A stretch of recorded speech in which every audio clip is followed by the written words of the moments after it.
السلام علیکم. پروگرام اعتراض ہے میں صدف عبدالجبار خوش آمدید کہتی ہوں. اور یوں تو ظاہر ہے سیاسی ہیپننگز بہت ہیں، کیسز کے حوالے سے بات کی جائے، انتخابات کے حوالے سے بات کی جائے، لیکن سب سے پہلے پروگرام میں بات کر لیتے ہیں عوام کی مشکلات بڑھتی جا رہی ہیں. اور اس کا اضافہ اس میں یوں ہوا کہ گزشتہ رات وزیر خزانہ اسحاق ڈار صاحب نے اناؤنسمنٹ کیا کہ جو پیٹرولیم کی قیمتیں ہیں اس میں 10 روپے کا فی لیٹر 10 روپے اضافہ کیا جا رہا ہے.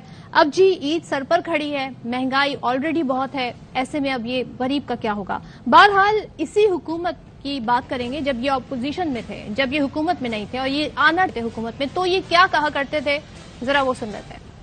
افسوسناک خبر ہے کہ حکومت نے پیٹرولیم مصنوعات کی قیمتوں میں اضافہ کر کے عوام کی مشکلات میں مزید اضافہ کیا. تاریخ کی بلند ترین سطح پہ اس وقت پیٹرول اور ڈیزل کی قیمت ہے. آپ جانتے ہو کہ جب ڈیزل اور پیٹرول مہنگا ہوتا ہے تو دنیا کی ہر چیز مہنگی ہوتی ہے. عمران سرکار IMF کی غلامی کرتے ہوئے ہر مہینہ پیٹرول کی قیمتوں میں اضافے کرنے کا اعلان کر چکا ہے. روٹی سستی کرو، آج پیٹرول پھر مہنگا کرتی ہے، روٹی کہاں سے سستی ہو؟ 12 روپے پیٹرول رات کے اندھیرے میں تمہیں بڑھانے میں شرم نہیں آئی؟ دل نہیں ہلا کہ پاکستان کی عوام جو روٹی نہیں کھا سکتی، جو دوائی نہیں خرید سکتی، وہ 12 روپے پیٹرول بڑھا دیا؟ 20 روپے پیٹرول اور ڈیزل میں جو اضافہ ہوا ہے اس نے قوم کی جڑیں ہلا دی ہیں. رات کے اندھیرے میں پیٹرول کا بم گرا دیتے ہیں لوگوں پر. حکومت سے مطالبہ کریں گے کہ وہ قیمتیں کم کرے. تیل کی جو قیمت ہے حکومت کو 70 روپے فی لیٹر فی الفور اس میں کمی کرنی چاہیے. اس سے فائدہ کیا ہوگا؟ آپ کی انفلیشن کم ہوگی اور حکومت کو کوئی نقصان نہیں ہوگا قطعاً. جناب، تو یہ وہ دعوے تھے اور یہ اس وقت شور مچایا جاتا تھا، جبکہ ہم صرف ایک سال کی بات کریں تو اپریل 2021 سے لے کر اپریل 2022 تک 11 مرتبہ یہ قیمتیں بڑھ چکی ہیں. اور کل جو اضافہ ہوا ہے جی 132 روپے کا اضافہ ہوا ہے پیٹرولیم مصنوعات کی قیمتوں میں. اور صرف رواں سال کی بات کریں تو 67 روپے اس میں بڑھائے گئے. اب یہ کیا IMF کی شرائط ہیں، اس کے تحت یہ معاملات آگے بڑھے ہیں، حکومت کی انکمپیٹنسی ہے، کیا ہے؟ کیونکہ ہمیں ابھی تک معاہدہ تو ملا نہیں IMF سے اور وزیر اعظم کہتے ہیں جی ہم نے ہر شرائط مانی، اب کوئی وجہ نہیں ہے کہ کوئی ہم سے جو ہے یہ معاہدہ نہ کیا جائے. بہرحال اس پہ بات کریں گے، آگے بڑھتے ہیں اور انتخابات کے حوالے سے بات کرتے ہیں. ایسے میں جب سپریم نے آرڈر دیا ہوا ہے اسٹیٹ بینک کو ڈائریکٹلی، کیونکہ متعدد آرڈرز کے بعد اب سپریم کورٹ کو ڈائریکٹ کہہ دیا 21 ارب روپے جاری کر دیے جائیں، جو کہ اب دیکھنا ہے کہ کل کیا ہوگا، کیونکہ 17 اپریل کی ڈیٹ دی گئی انہیں. ایسے میں رانا ثناءاللہ جو کہ وزیر داخلہ ہیں، آج بھی تھوڑی دیر پہلے انہوں نے کیا کہا وہ دیکھ لیتے ہیں. اب الیکشن جو ہیں 14 مئی کو تو انشاءاللہ تعالی نہیں ہوں گے. یہ جتنا مرضی زور لگا لیں 14 مئی کو الیکشن نہیں ہوں گے. الیکشن انشاءاللہ اکٹھے ہوں گے، کیئر ٹیکر سیٹ اپ کے تحت ہوں گے اور اسی سال ہوں گے. یعنی یہ مئی میں اگر نہیں ہوتے تو اکتوبر بھی کوئی زیادہ دور نہیں ہے. تو ایسے میں اب ساری صورتحال یہ ہے، مئی زیادہ دور نہیں ہے. ظاہر ہے اب 14 مئی کی ڈیٹ تو آ گئی ہے، سپریم کورٹ سے دیکھنا ہے ہوتا کیا ہے. جماعت اسلامی نے ایک سٹیپ اٹھایا ہے اور سب بڑی اس سٹیپ کی دعوت کو بڑا اپریشیٹ کر رہے ہیں. وہ یہ کہ انہوں نے عمران خان سے ملاقات کی، انہوں نے شہباز شریف وزیر اعظم سے ملاقات کی اور ایک اس تلخ ماحول میں انہوں نے کہا کہ چلو مذاکرات کرتے ہیں، ایک APC کال کرتے ہیں جہاں پر متفقہ تاریخ کے اوپر الیکشن کی بات کر لیتے ہیں.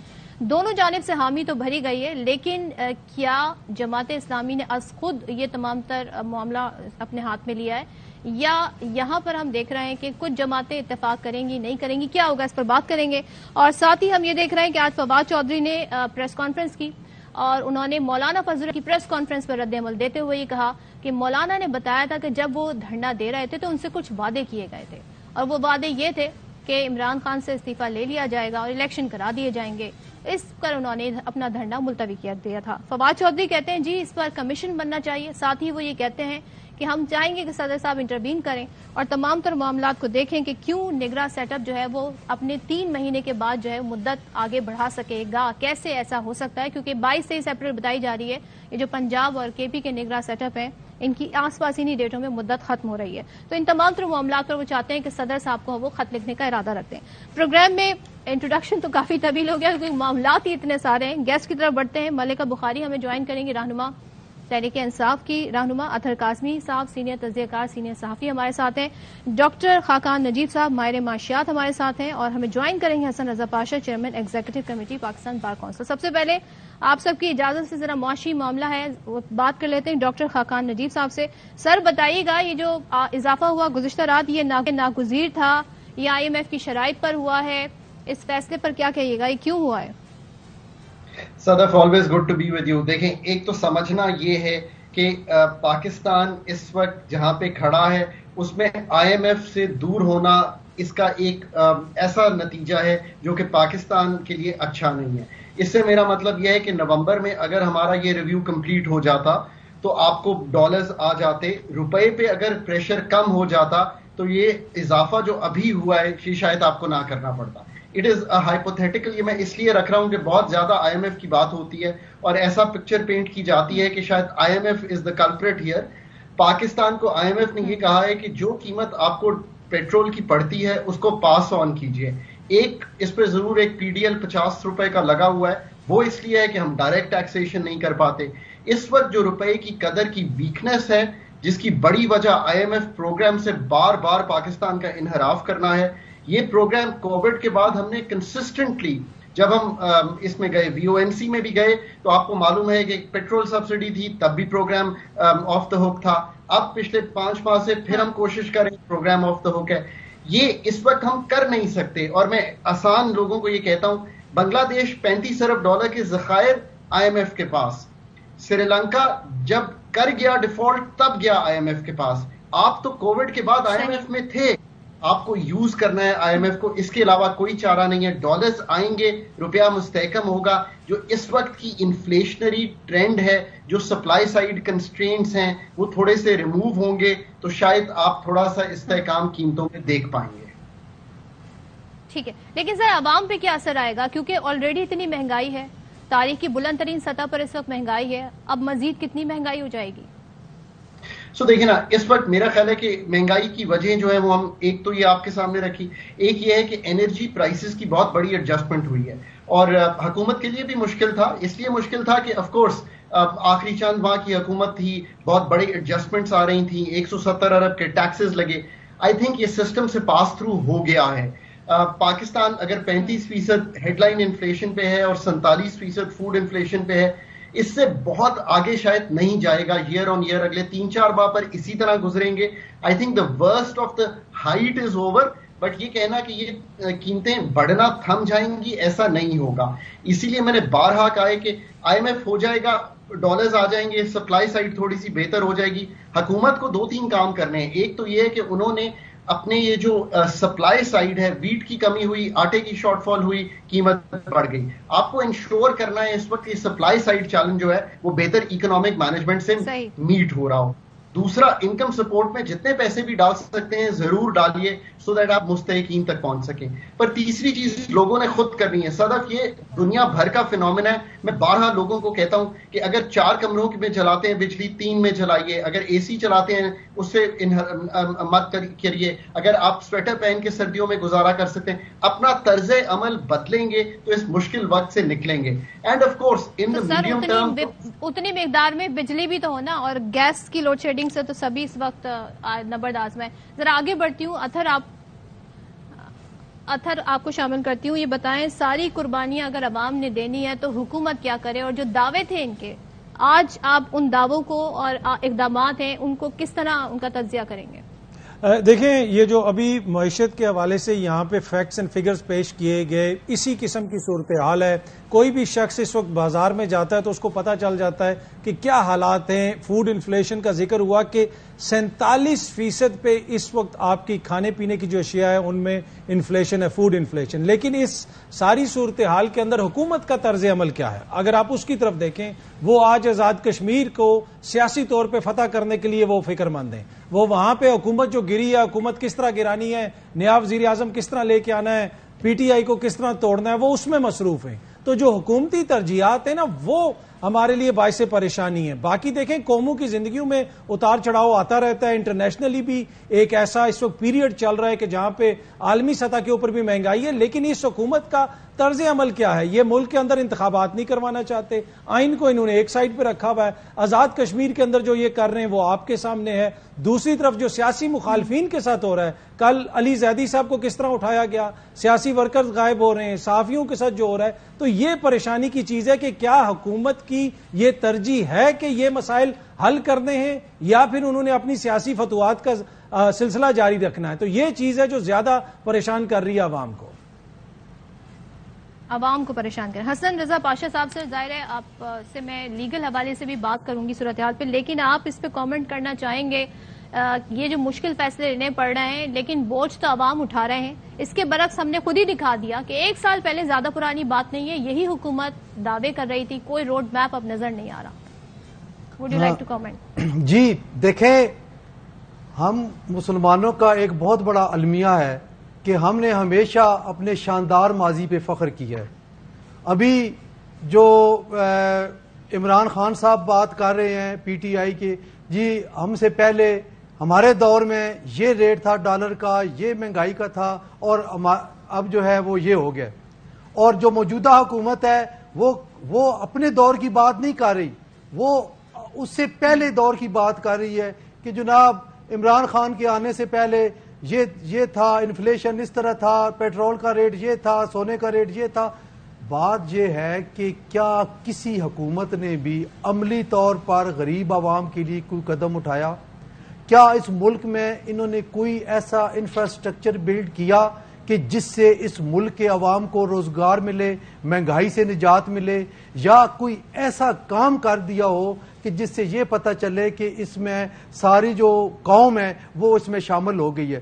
دیکھیں، پاکستان بننا ہے تو اس کی ابتدا قرض لینے سے ہوئی، امداد سے ہوئی، اور تھرو آؤٹ جتنے بھی آمر گزرے ان کے دور میں دیکھیں انہوں نے کوئی نہ کوئی افغان مسئلہ تھا تو ضیاء الحق کے دور میں ڈالر آتے رہے، اور اس سے پہلے ایوب خان تھا تو آپ دیکھیں کہ کس طریقے سے کیا کیا مسائل تھے، 65 کی جنگ ہوئی، ساری ہوئی جنگیں ہوئی، اور وہ پیسے اس بیرونی امداد کی صورت میں آتے رہے۔ اور پھر اب تو سب یہ دعویٰ کرتے ہیں نا کہ ہم نے ماضی سے سبق سیکھ لیا ہے۔ نہیں، یہ جو موجودہ حکومت ہے ماشاءاللہ 13 جماعتیں ہیں نا اور بڑے ایکسپیرینسڈ ہیں، سوری ٹو سے بہتر کی امید رکھے ہوئے۔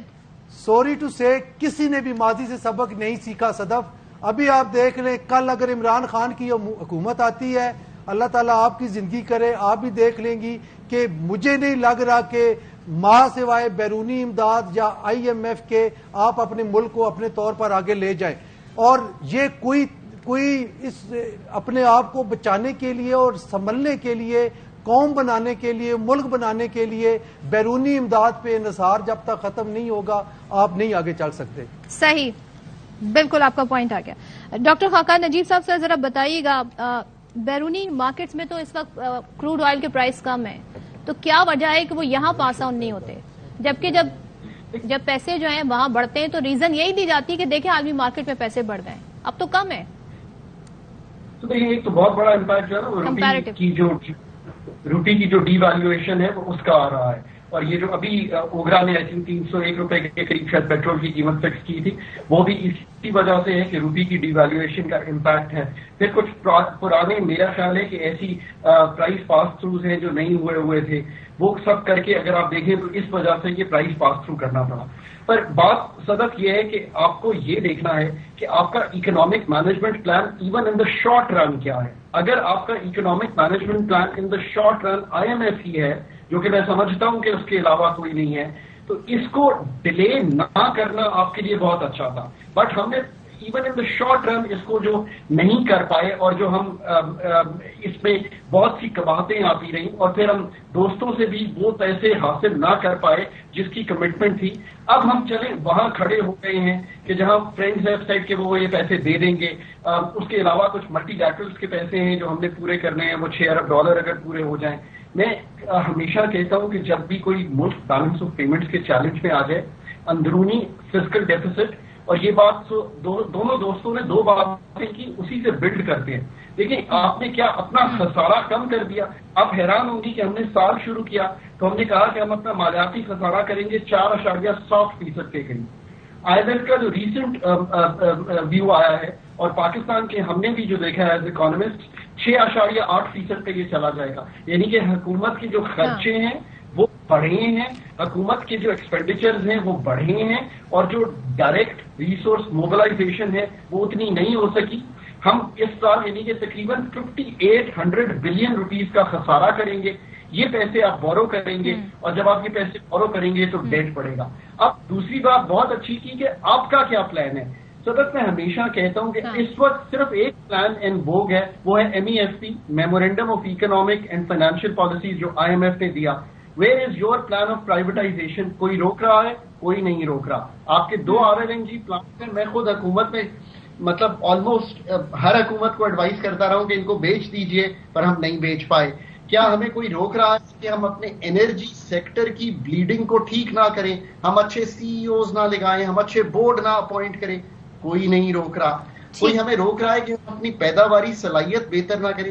دیکھیے ایک چیز یاد رکھیے, اب جو بھی حکومت آنی ہے, میں اس پہ یہ بات میں ختم کرتا ہوں, اس کو ہمیں ایز الیکشن میں جانے سے پہلے یہ پوچھنا ہے آپ کا گرینولر ریفارم کا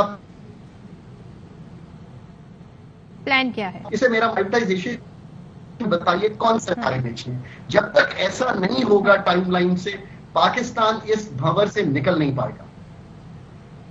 اچھا, اور کوئکلی یہ بھی بتا دیں سر, یہ جو پولیٹیکل انسٹیبلٹی ہے, یہ اس کی وجہ سے ہماری اکانومی کی یہ صورتحال ہے, یا اس میں آپ حکومت کی بالخصوص یہ جو موجودہ حکومت ہے اس کی انکمپیٹنسی دیکھتے ہیں؟ کیا اس پہ کیا کامنٹ کیجیے گا؟ صدف آپ نے بہت اچھی بات کی ہے. Political instability is part and parcel of Pakistan for the last 7 decades. I think اس وقت جو ایشو بڑا ہے پولیٹیکل انسٹیبلٹی سے بھی, وہ ہے پولیٹیکل انسرٹنٹی. چونکہ الیکشن کا سائیکل انسرٹن ہو گیا ہے, یہ ہرٹ کر رہا ہے آپ کے ایکسٹرنل پارٹنرز کو بھی. کیونکہ میں ایکسٹرنلی کام کرتا ہوں تو میں سب سے بات بھی کرتا ہوں. سو ایوری ونز انشور کہ الیکشن جو ہے, جیسے ابھی آپ نے کہا کہ ایک بیان آیا کہ نہیں الیکشن اب اکتوبر میں ہی ہوں گے. So everyone's insure. جب بھی آپ کے فرینڈز یا بائی لیٹرل پارٹنرز یا ملٹی لیٹرل پارٹنرز آپ کو پیسے دیتے ہیں, IMF کا سائیکل چلتا ہے, تو وہ یہ ضرور دیکھتے ہیں کہ چلیں کیا اس وقت ملک کا نظام ہوگا. وہ پولیٹیکلی تو اس پر بالکل ایکٹ نہیں کرتے, but certainty of I think the political cycle is hurting the most. دوسری صدف بات, I'm going to take 1 second. Pakistan کا کلیدی مسئلہ نمبر 2 ہے جو آپ نے بیان کیا ہے, اور وہ ہے کہ پاکستان ایک کمپٹنس کے کرائسس میں ہے. اس سے میرا مطلب پولیٹیکل لیڈرشپس کا ہی نہیں ہے. انہیں تو ضرور گرینولر لیول کا, مائکرو لیول کا ریفارم پلان قوم کے سامنے رکھنا ہے, تبھی ان کی ڈیموکریٹک فورسز کو اسٹرینتھ ملے گی. بٹ آپ کو انرجی ہو, پرائیویٹائزیشن ہو, انویسٹمنٹ منسٹری ہو, کیو بلاک فائنانس منسٹری ہو, اس میں آپ کو highly qualified professional set ups لانے پڑیں گے, تب یہ سسٹم آگے چلے گا. ورنہ پھر میں آپ سے 5 سال بعد کہوں گا دیکھیں LNG پاور پلانٹس بھی نہیں بکے. I think that is where the country stands. اچھا, یہ بتا دیں ذرا کہ وزیر اعظم نے کہا کہ اب تو کوئی وجہ نہیں رہ گئی کہ معاہدہ نہ ہو. کیوں نہیں ہو رہا؟ اور جون میں تو ہم نے دوسرے پروگرام کی طرف جانا تھا, اپریل کے اینڈ تک ابھی تک کچھ واضح نہیں ہے, اس کی وجہ بتائیں.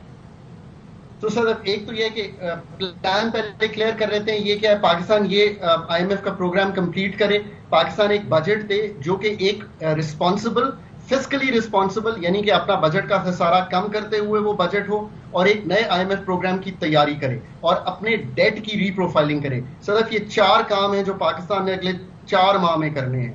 اب آپ پوچھئے کہ کرنٹ پوزیشن 9th ریویو کی کیا ہے, دیکھیں وہ بڑی کلیئر ہے.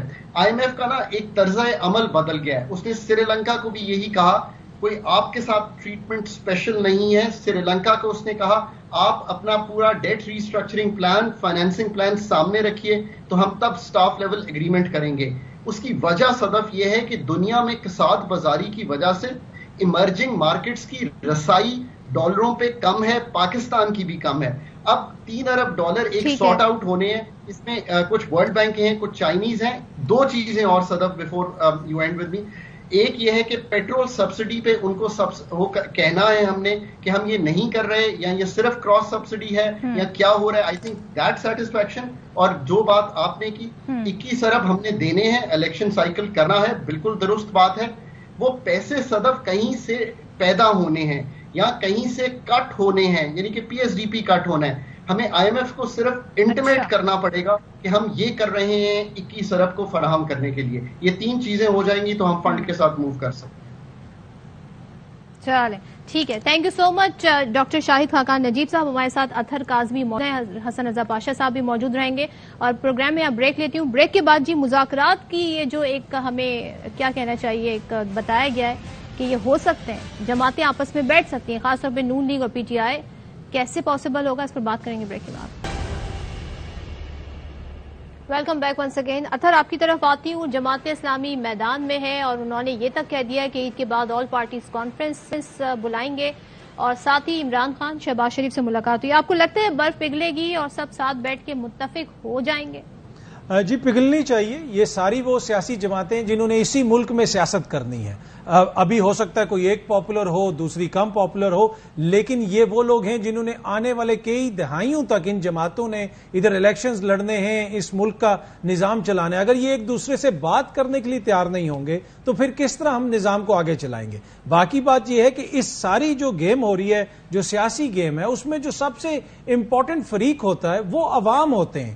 ان کو کیوں آؤٹ رکھنے کی کوشش کی جا رہی ہے؟ پچھلے دنوں آصف زرداری صاحب نے ایک انٹرویو بھی دیا اور انہوں نے کہا کہ جی عمران خان پاپولر نہیں ہے، وہ بندوں کو اس نے 30-30 ہزار روپے دے کے بندے رکھے ہوئے.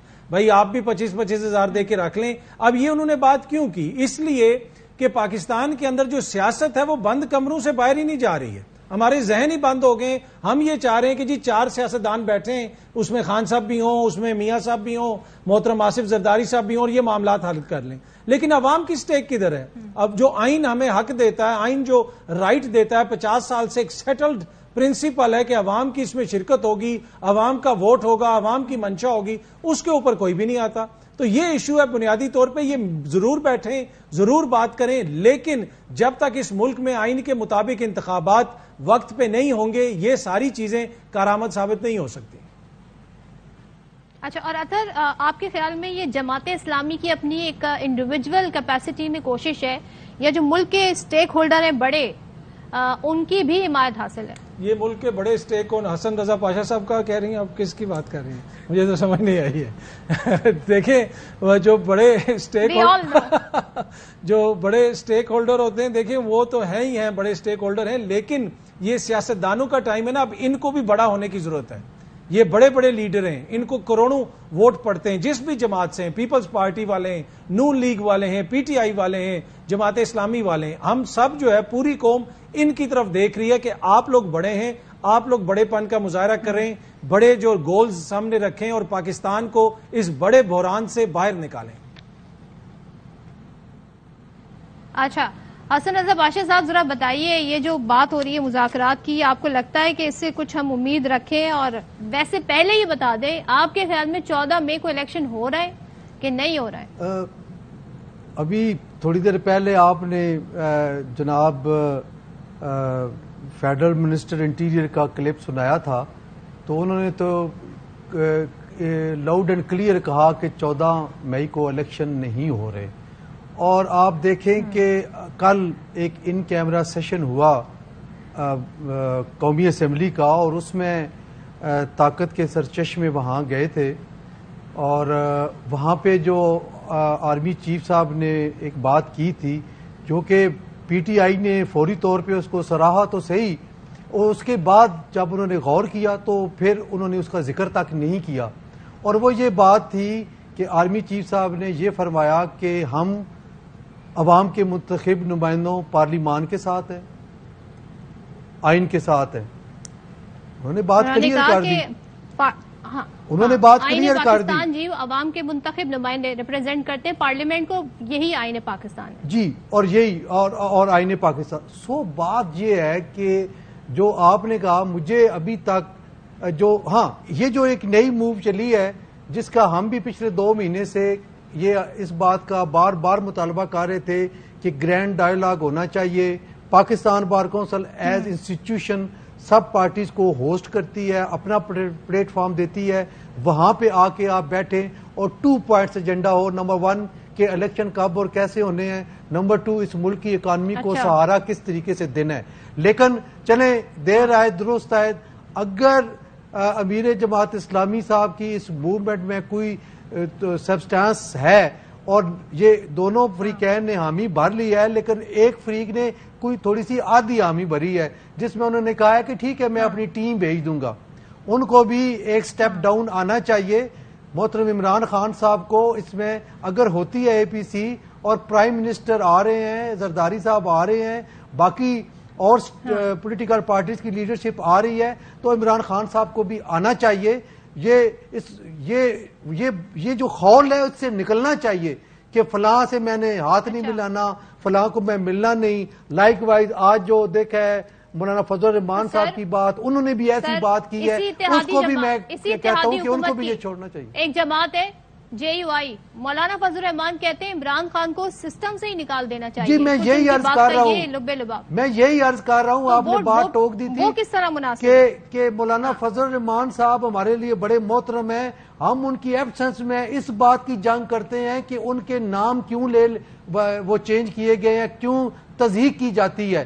لیکن ہم یہ چاہتے ہیں کہ مولانا فضل الرحمان صاحب بھی ایک سٹیپ ڈاؤن آئیں اور برداشت کریں. دیکھیں اس وقت کوئی شک نہیں ہے کہ عمران خان پاپولر لیڈر ہیں, اس میں کوئی شک نہیں ہے کہ ان کا سوشل میڈیا جو سیل ہے وہ اتنا ایکٹیو ہے کہ اس میں فیک آئی ڈیز کی برمار ہونے کے باوجود لوگ ان کو پسند کر رہے ہیں. اچھا. لیکن جو گراؤنڈ ریالٹیز ہیں ان کو بھی ایکسیپٹ کرنا چاہیے اور بیٹھ کے معاملات کو طے کریں, اپنی ذات سے نکل کے اس ملک کے لیے سوچیں, اور یہی بہتری ہے اس ملک کے لیے. ٹھیک ہے, چلے حسن رضا پاشا صاحب, آپ نے جو گفتگو کی اس کا جواب میں لے لیتی ہوں. اطہر, گراؤنڈ ریالٹیز کیا ہیں جو تحریک انصاف ریئلائز نہیں کر رہی, اور ایک سٹیپ کو کہہ رہے ہیں انہیں ڈاؤن ہونا چاہیے, اور وہ یہ جو کہتے ہیں میں نہیں بیٹھوں گا, پارٹی کے لوگ ریپرزینٹ کریں گے, تو ذرا اس سے انہیں تھوڑا سا اس پہ نظر ثانی کرنی چاہیے. واٹ ڈو یو سے؟ دیکھیں, جس طرح میں نے پہلے بھی عرض کی کہ سیاست دانوں کو کبھی بھی بات چیت کے دروازے بند نہیں کرنے چاہیے, اور جو آرمی چیف بھی پارلیمنٹ کے اندر گئے تھے انہوں نے پارلیمنٹ میں جا کے بڑا واضح پیغام دیا. انہوں نے کہا کہ عوام کے منتخب نمائندوں کے ذریعے اقتدار آگے چلے گا, اور جو یہاں پہ وہ باتیں کی جا رہی تھی کہ جی ٹیکنوکریٹک کوئی سیٹ اپ آ جائے گا, ٹیکنوکریٹس آ جائیں گے, وہ 2 سال چلتا رہے گا, 4 سال چلتا رہے گا, اس سارے غبارے میں سے بھی ہوا نکل گئی. تو نظام تو انہی سیاست دانوں نے چلانا ہے, لیکن ایشو یہ ہے کہ صرف بات چیت سے نظام نہیں چلتا. نظام چلانے کے لیے ایک سوشل کانٹریکٹ موجود ہے, ایک آئین موجود ہے جو آج سے 50 برس قبل اسی پارلیمان نے پاکستان کی عوام کو دیا تھا, اور یہ کہا گیا تھا کہ اب اس آئین کے مطابق آپ کے جو جتنے بھی حقوق ہیں ان کا تحفظ کیا جائے گا, اور ہم اپنے فرائض انجام دیں گے جو بھی سیاستدان ہوں گے حکومت میں آئیں گے. اب ہو رہا یہ کیا ہے کہ جو 50 سال سے سیٹلڈ پرنسپل ہے اس کو اس سے یہ پیچھے ہٹ رہے ہیں, یہ کہہ رہے ہیں جی بات چیت کر لیں, یہ کر لیں, وہ کر لیں, لیکن انتخابات نہ کروائیں. کیا آئین کے اندر واضح طور پہ نہیں لکھا ہوا کوئی نیا عمرانی معاہدہ یا سوشل کانٹریکٹ تو ہم نے بنانا نہیں ہے, سب کچھ واضح ہے. تو ایشو مین یہ ہے کہ جو اس وقت حکمراں اتحاد ہے وہ خوف زدہ ہے, وہ خوف کے مارے فیصلے کر رہے ہیں. کس چیز کا خوف ہے؟ جناب ہم الیکشنز ہار جائیں گے. تو بھائی کیا ہو گیا, سیاسی جماعتیں الیکشنز ہار جاتی ہیں, ہو سکتا ہے اگلی دفعہ آپ جیت جائیں. تو یہ وہ خوف ہے جس کی وجہ سے تمام نظام کو ان لوگوں نے خطرے میں ڈالا ہوا ہے, اور بحران جو ہے وہ ہے نہیں ہے, یہ بحران کریٹ کیا جا رہا ہے روز بروز. حسن صاحب, آپ اس پہ کیا کامنٹ کیجئے گا؟ کل کی ڈیٹ دی ہوئی ہے سپریم کورٹ نے, کیونکہ ظاہر ہے جو ڈیٹ اناؤنس ہو گئی ہے 14 مئی کی الیکشن کی, اس پر ہم نے موقف تو دیکھ لیا. اسٹیٹ بینک کو کہا جی فنڈ جاری کر دیں 21 ارب روپے کے. آپ کے خیال میں اسٹیٹ بینک از خود یہ کام کرے گا, کر سکتا ہے؟ دیکھیں, آرٹیکل 191 آف دی کانسٹیٹیوشن اس میں بڑا کلیئر ہے, آرٹیکل 190 اس میں بڑا کلیئر ہے کہ ملک کے تمام ادارے سپریم کورٹ کے ہر حکم ماننے کے پابند ہیں. بڑا یہ ہے اس کی ریشو. تو بات یہ ہے کہ جو اسٹیٹ بینک آف پاکستان ہے اس کو پی ٹی آئی کی حکومت نے اٹانومس باڈی بنا دیا. اب وہ اٹانومس باڈی پتہ نہیں اس ملک کے کسی ادارے کو جواب دہ تھی یا نہیں تھی, پارلیمان کو جواب دہ تھی یا نہیں تھی, لیکن اس میں آئی ایم ایف کا وہ ورلڈ بینک کا ملازم گورنر بٹھا دیا, اور اس کے چیک اینڈ بیلنس کے لیے ڈپٹی گورنر بھی وہیں سے امپورٹ کر دیا. اب دیکھیں وہ کہاں چلے گئے ہیں, وہ واپس چلے گئے, اپنی نوکریوں پہ چلے گئے. لیکن اس ملک کے ادارے نے یہاں رہنا ہے. کہنے کا مطلب یہ ہے کہ اسٹیٹ بینک آف پاکستان کو سپریم کورٹ آف پاکستان کا آرڈر ماننا پڑے گا. لیکن اس میں نہیں مانا تو آرڈر میں ایک اور چیز آئی ہوئی ہے. آرڈر میں پھر بھی فائنانس منسٹری کی ایک موجود ہے کہ انہوں نے آگے کمپلائنس کرنی ہے. دیٹ مینز کہ ڈائریکٹلی اسٹیٹ بینک نے پیسے دینے ہیں یا نہیں دینے, بٹ جو فائنانس منسٹری ہے اس کا جو گیٹ وے ہے وہ ضرور استعمال ہونا ہے ان آئیدر وے. سو اگر وہ ریفیوز بھی کرتے ہیں تو پھر معاملہ جو ہے وہ فائنانس منسٹری اور فائنانس منسٹری سے پارلیمان کی طرف اور کیبنٹ کی طرف جائے گا, جس طرح کہ اس موجودہ گورنمنٹ نے تمام معاملات کو سیٹل کیا کہ صرف پرائم منسٹر پہ کوئی حرف نہ آئے, اگر آئے تو پوری پارلیمان جو ہے اس پہ کنٹیمپٹ آئے. تو یہ ابھی گنجل ہے, ابھی کھلے گا پرسوں جب رپورٹ پیش ہوگی 18 تاریخ کو. تو سر اس کا مطلب یہ کہ وہ حکم عدولی سے بچنے کے لیے فنڈ جاری کر سکتے ہیں, لیکن فائنانس منسٹری جو ہے اس کی حمایت درکار ہوگی, اس کا اپروول درکار ہوگا. جی آرڈر میں تو یہی لکھا ہے کہ رپورٹ فائنانس منسٹری داخل کرائے گی. اچھا, رپورٹ داخل کرائے گی, ٹھیک ہے, لیکن پھر توہین عدالت تو کا معاملہ پھر ان پہ نہیں لگے گا اگر وہ فنڈ جاری کر دیتے ہیں, اور یہ معاملہ اب ظاہر ہے پھر کیبنٹ اور پارلیمنٹ کی طرف چلا جاتا ہے. ایسے ہی ہے, سارے بات یہ کر رہے ہیں کہ شہباز شریف صاحب کا حشر ایسے ہوگا جیسے یوسف رضا گیلانی کا ہوگا. یوسف رضا گیلانی والے بات سے, اس کی سزا سے یہ جو موجودہ حکومتی اتحاد ہے انہوں نے سبق سیکھا, اور انہوں نے ایک یعنی فرد واحد کے کندھوں پہ سارا بوجھ نہیں ڈالا, ساری ذمہ داری نہیں ڈالی. آپ دیکھیں کہ شہباز شریف صاحب کس طرح بچ بچا کے کھیل رہے ہیں. انہوں نے سیدھا اپنی کیبنٹ سے بات کی, کیبنٹ سے ایک ریزولوشن لیا, پھر معاملے کو لے گئے پارلیمان میں, وہاں پہ تقریریں ہوئیں, ان کو کہا گیا کہ آپ نے یہ نہیں کرنا, الیکشن ہم نے اس طرح نہیں ہونے دینے. اب جو ہے فرض کر لیں ایک کنٹیمپٹ نوٹس ایشو ہوتا ہے میاں شہباز شریف جو وزیر اعظم پاکستان ہیں ان کے خلاف, تو پھر کیا ہونا ہے کہ پارلیمان آ جائے گی, اور جی یہ ہمارے نمائندے ہیں, ہم نے ان کو منتخب کیا ہے, یہ ہماری ایڈوائس کے پابند ہیں نہ کہ کسی اور کے, تو ہم نے ان کو منع کیا کہ نہ کرائیں. اب سپریم کورٹ پھر ایک ریزولوشن کے تھرو آئے گی نا, ریزولوشن کی کوئی قانونی حیثیت تو نہیں ہوتی ہے, ریزولوشن کی کوئی قانونی حیثیت سپریم کورٹ آف پاکستان کے جوڈیشل آرڈر پہ نہیں ہوتی, یہ تو طے, نہ کوئی ریزولوشن کی اور نہ ہی کوئی ایسا قانون بن سکتا ہے کہ جو سپریم کورٹ آف پاکستان کے فیصلے کو انڈو کرے. پارلیمان کے پاس یہ پاور نہیں ہے.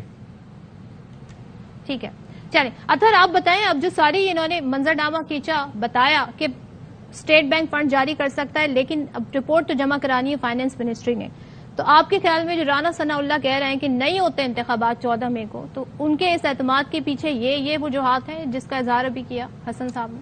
دیکھیں یہ المیہ ہے, یہ بدقسمتی ہے 22 کروڑ لوگوں کی کہ ہماری وفاقی حکومت کے وفاقی وزیر داخلہ کھڑے ہو کے ٹی وی پہ برملا یہ کہہ رہے ہیں کہ ملک کی جو سب سے بڑی عدالت ہے اس کا جو فیصلہ ہے اس کے اوپر عمل درآمد نہیں ہوگا, انتخابات مقررہ وقت پہ نہیں ہوں گے, جو عدالت کا حکم بھی آ چکا ہے. اس کے بعد کیا رہ جاتا ہے سسٹم کے اندر؟ کیا اس طرح آپ نے نظام کو بہتر کرنا ہے؟ اب یہ سارے سیاسی بیانیے تو بناتے ہیں, پہلے دیکھیں انہوں نے کہا کہ جو فیصلہ ہے وہ 3-4 کا ہے, لیکن عدالت کے اندر انہوں نے یہ جواب جمع کروایا کہ جناب ہم نے تو امپلیمنٹیشن کے لیے سب کچھ کر لیا, وہاں پہ انہوں نے یہ قانونی نقطہ نہیں اٹھایا. اب جس طرح موزز رانا ثناء اللہ صاحب نے بھی فرمایا کہ انتخابات اکٹھے ہونے چاہیے, کیا کسی بھی لیگل فورم کے اوپر, چاہے وہ لاہور ہائی کورٹ ہو جائے یا موزز سپریم کورٹ ہو جائے, ہمارے حکومتی دوستوں نے, ان کی لیگل ٹیم نے, اٹارنی جنرل صاحب نے یہ قانونی نقطہ عدالتوں کے سامنے رکھا کہ آئین کے مطابق تو انتخابات صرف اکٹھے ہو سکتے ہیں؟ کہیں پہ نہیں رکھا, اس لیے کہ ان کو بھی پتا ہے کہ انتخابات 90 روز کے اندر ہوں گے. جب حکومت کا یہ ایٹیچیوڈ ہو کہ وہ یہ کہے کہ ہم عدالت کا فیصلہ نہیں مانتے, ہم آئین کے اندر جو لکھا ہوا ہے وہ ہمیں سمجھ نہیں آ رہا, وہ مبہم ہے, ہاں جو ہمارے اختیارات ہیں وہ بالکل کلیئر ہیں, وہ ہم استعمال کرتے رہیں گے, اور اس ساری صورتحال کے اندر جو یہ آزاد کشمیر میں حکومت چینج کرنے کی کوشش کی جا رہی ہے وہ بھی آپ کے سامنے ہے. تو میرے خیال میں جس طرح میں نے پہلے بھی عرض کی کہ یہاں پہ ایک بحران کریٹ کیا جا رہا ہے ایوری ڈے, اور اس کی جو سب سے بڑی بدقسمتی ہے کہ دنیا میں ہوتا یہ کہ اپوزیشن یا خدا نخواستہ کوئی ایسی قوتیں ہوتی ہیں جو حکومت کے خلاف ہوتی ہیں, وہ بحران کریٹ کرتے ہیں. یہاں پہ تو حکومت اس کو لیڈ کر رہی ہے, حکومت اس کو انجوائے کر رہی ہے, وہ چاہتی ہے کہ بحران کریٹ ہو. تو پھر ایسے حالات میں معیشت کی یہی حالت ہوگی کہ پیٹرول عید سے پہلے 10 روپے مہنگا کر کے عوام کو ایسے ہی تحفے ملیں گے. اللہ کرے. بریک لینا ہے جی, بریک کے بعد واپس آتے ہیں تو اس پروگرام کو, اس گفتگو کو سم اپ کرنے کی کوشش کریں گے. Welcome back once again. Hasan Pasha sahab ذرا یہ بتائیے گا سر کہ مقننہ اور عدلیہ کی جو لڑائی ہم اس وقت دیکھ رہے ہیں، جو ایک کشیدگی دیکھ رہے ہیں، سپریم کورٹ فیصلہ دیتی ہے، عدالت فیصلہ دیتی ہے، پارلیمان کی جانب سے قرارداد آ جاتی ہے، پھر فیصلہ آتا ہے، پھر قرارداد آ جاتی ہے. رانا ثناء اللہ کہہ رہے ہیں جی کتنا ہی زور لگا لیں نہیں ہوتے الیکشن. تو اس کا کوئی منطقی انجام دیکھ رہے ہیں یا مزید کیوس نظر آ رہا ہے آپ کو؟ دیکھیں، یہ ابھی جو اس وقت صورتحال ہے، اس کو اگر یہ دیکھا جائے تو کنڈیم کرنا چاہیے کہ نون لیگ کی جو اعلیٰ قیادت ہے وہ اس طرح کی سٹیٹمنٹ دے رہی ہے. لیکن اس سے تھوڑا سا پیچھے جائیں تو جس طرح ان کو دیوار کے ساتھ لگایا گیا، ان کی کوئی کسی ریکویسٹ کو نہیں مانا گیا. مثلا 63A پنجاب اسمبلی والا جو کیس تھا، اس میں چلے نون تو ایک پارٹی تھی نا، پولیٹیکل پارٹی، وہ یا بینیفیشری ہوتی یا افیکٹری ہوتی. ہم لوگ گئے تھے اس وقت کے سپریم کورٹ کے پریزیڈنٹ جناب احسن بھون صاحب تھے، 6 سابقہ صدور تھے، پاکستان بار کونسل کے ممبرز تھے، ان میں بھی شامل تھا. ہم نے یہ ریکویسٹ کی تھی کہ جناب معاملہ اس طرح اس نوعیت کا ہے کہ آپ فل کورٹ بنائیں. ہماری بات کو نہیں مانا گیا، جناب انہوں نے ریفیوز کر دیا. ہم اور کیا کر سکتے تھے، ریکویسٹ ہی کر سکتے تھے. بار بار نون لیگ جو افیکٹری تھی وہ ریکویسٹ کرتی رہی، نہیں مانا گیا. ایک فیصلہ آ گیا، رائٹ اور رانگ، لیکن فیصلہ اس طرح کہ ہر بندہ یہ کہہ رہا ہے کہ it amounts to be rewriting of constitution, کہ ایک بندے کو آپ نے پھانسی لگا دی اور جس بندے کی ڈیتھ پہ پھانسی لگائی اس کا پوسٹ مارٹم ہی کوئی نہیں ہے موجود. یعنی ان لوگوں نے، جن 25 لوگوں نے ووٹ دیے، ان کے ووٹوں کو آپ نے گنتی نہیں کیا، لیکن ووٹ دینے کی سزا ان کو دے دی کہ ڈی سیٹ کر دیا، اور آپ نے پرویز الہی صاحب کو بنوا دیا. تو یہ چیز پہلی چیز تھی اس پچھلے کچھ عرصے میں. پھر دوسرا معاملہ جب آیا، صاحب کی رولنگ پر بھی تو فیصلہ آیا نا، سنیں نا، پھر دوسرا جو معاملہ آیا وہ وہیں سے تو ریلیف ملا نا انہیں. وہ بھی بتاتا ہوں، وہ رولنگ اگر دیکھیں تو وہ بھی آئین توڑنے والی بات تھی. قاسم سوری بطور اسٹوڈنٹ آف لا میں بالکل وتھ فل کانفیڈنس یہ کہہ رہا ہوں کہ وہ بھی ایک آئین کے ساتھ کھلواڑ تھا. قومی اسمبلی کے سٹیج پہ جو رچایا گیا اس کو بھی ہم کنڈیم کرتے ہیں. پھر یہ ہوا کہ پھر یہ الیکشن والا میٹر شروع ہوا. ہم نے بھی کہا بطور ادارہ کہ جناب فل کورٹ بنائیں، نہیں مانی گئی بات. نون لیگ یا حکومتی اتحاد بھی ریکویسٹ کر رہا ہے، نہیں مانی گئی بات. آخر آپ نے اس معاملے کی نزاکت کو جانچتے ہوئے 9 رکنی بینچ بنایا نا. کیا مذائقہ تھا اگر 9 رکنی بینچ ہی بنانا تھا تو ٹاپ موسٹ سینئر 9 ججز رکھ لیتے، کوئی انگلی نہ اٹھاتا. ان تمام تحفظات کا آئین میں طے کردہ جو ٹائم فریم ہے کہ 90 روز میں الیکشن ہونے چاہیے، اس سے کیا تعلق بنتا ہے؟ یہ ساری جو بحث ہے کہ فیصلہ سمجھ آیا نہیں آیا، اچھا تھا برا تھا، اس سے اس کا کیا تعلق ہے؟ میں آپ کو بتاتا ہوں. اس میں یہ ہے کہ جب بھی کسی معاملے میں ٹریک سے ہٹ کے آپ جاتے ہیں تو انگلیاں اٹھتی ہیں. جب بھی کسی معاملے میں آپ ثبوت ایک معاملہ جا رہا ہے اس کو ڈی ٹریک کرتے ہیں، آپ پہ انگلیاں اٹھتی ہیں. جب ایک معاملہ لاہور ہائی کورٹ میں پینڈنگ ہے، اس پہ ایک فیصلہ بھی آ گیا ایک جج کا، اور اس طرح تو پھر کسی بھی کیس کا کوئی فیصلہ نہ ہے. نہیں، اس طرح تو پھر کسی بھی کیس کا نہیں، آپ یہاں تو آئین بڑا واضح ہے نا. اس کا فیصلہ آ گیا تھا، اس لاہور ہائی کورٹ میں الیکشن والا کیس کا فیصلہ آ گیا تھا، اس کی ICA پینڈنگ تھی. آپ میکسیمم یہ کر دیتے کہ جس کورٹ میں ICA پینڈنگ تھی اس کو کہہ دیتے جی 4 دن میں آپ فیصلہ کر دیں. الٹیمیٹلی وہ معاملہ آپ کے پاس ہی آ جانا تھا آرٹیکل 185(3) کے تحت. تو آپ کو سو موٹو لینے کی یا 184(3) انووک کرنے کی ضرورت نہ پڑتی. یہ بات تھی. آپ کا پوائنٹ آ گیا. اطہر آپ کیا کامنٹ کرنا چاہیں گے ساری صورتحال پہ؟ آپ کیا دیکھ رہے ہیں اس عدلیہ مقننہ ورسز معاملہ جو ہے؟ دیکھیں، جو حسن رضا پاشا صاحب نے جتنے بھی اس کے قانونی نکات ہیں ان کے اوپر انہوں نے بڑے بہتر طریقے سے روشنی ڈال دی، لیکن اس کی ایک جو پولیٹیکل سائیڈ ہے، اس نہج پہ ہم پہنچے کیوں ہیں؟ خدا نہ خواستہ آج پاکستان کی یہ جو سپریم کورٹ ہے، یہ کوئی 3 ہفتے پہلے نہیں بنی یا 4 ہفتے پہلے نہیں بنی. یہ وہی معزز عدالت ہے جس معزز عدالت کے 100 موٹو لینے کے اوپر معزز شہباز شریف اور آصف زرداری صاحب کی حکومت بنی تھی. اس وقت یہ ان کو سپریم کورٹ بالکل قابل قبول تھی، کوئی ایشو نہیں تھا. اس سارے عرصے کے دوران سب کچھ ہوتا رہا، سب کچھ